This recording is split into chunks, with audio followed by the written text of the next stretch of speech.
I'm not adding any milk to this, nor any sugar, nor any flavored syrups or anything. This is gonna be an iced Americano, double shot. Coffee culture is actually kind of bad.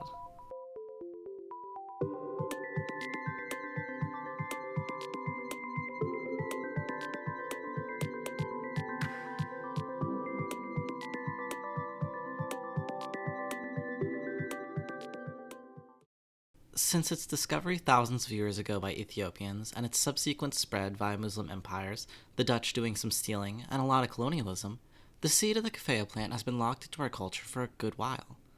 Just looking at the base immediate benefits of drinking coffee, it's not hard to see how the drink has gained such popularity. A decreased desire to sleep, a quickened heart rate, and a fairly easy set of methods to adjust the taste to create a drink that paired well with the 19th century nations as they began to industrialize and become more dependent on labor.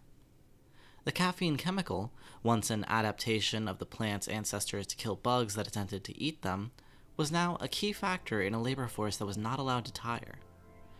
And this is where we can begin to see the issues of coffee culture. Now, before I continue, I want to separate coffee culture from just drinking coffee. I'm not here to say that drinking coffee is bad for you. Your stomach can tell you that, and frankly, anyone who frequently drinks coffee and says that they don't feel stomach problems occasionally is being less than truthful. No, I'm here to tell you that the culture surrounding coffee and energy drinks as a whole is probably not a great thing for us as humans. Coffee culture is what I will use to refer to the dominant ideas surrounding the drink, the religion that has surrounded the drink. Coffee culture is your boss telling you that you look too tired and you should drink some coffee. Coffee culture is shirts telling you not to interact before they drink their coffee. Coffee culture is a refusal to acknowledge the origins of tiredness and exhaustion. A refusal to believe that rest may be a requirement. A refusal to accept that sometimes things are better when late and delayed, and that sometimes you simply do not have the energy to complete something. Coffee culture exists to encourage deadlines, late nights finishing half-researched essays, pushing your heart with anxiety and stress, then forcing yourself to continue. Never for yourself. If you did this for yourself, you would be resting. You would be sleeping and recollecting your energy. But under coffee culture, sleep is truly death. Coffee culture is the constant reminder that you must work or you will die. Coffee culture is an unquestioned daily ritual. A daily ritual that consists of consuming, then working, then consuming again because you did not rest long enough, because you were working. It's a tool to keep yourself in worker drone mode as long as possible, hoping that your boss will notice your dedication. They won't. But they will probably give you some free coffee. Look, it's fine to drink coffee for energy. Sometimes you need it to get things done. But we've reached a point where labor is increasingly undervalued. But the staunch and strong desires of our corporate overlords have made us hate downtime. We don't even drink coffee exclusively for energy. We drink it socially. We drink it alone. We drink it out of boredom sometimes. For some people, it's the drink equivalent of comfort food.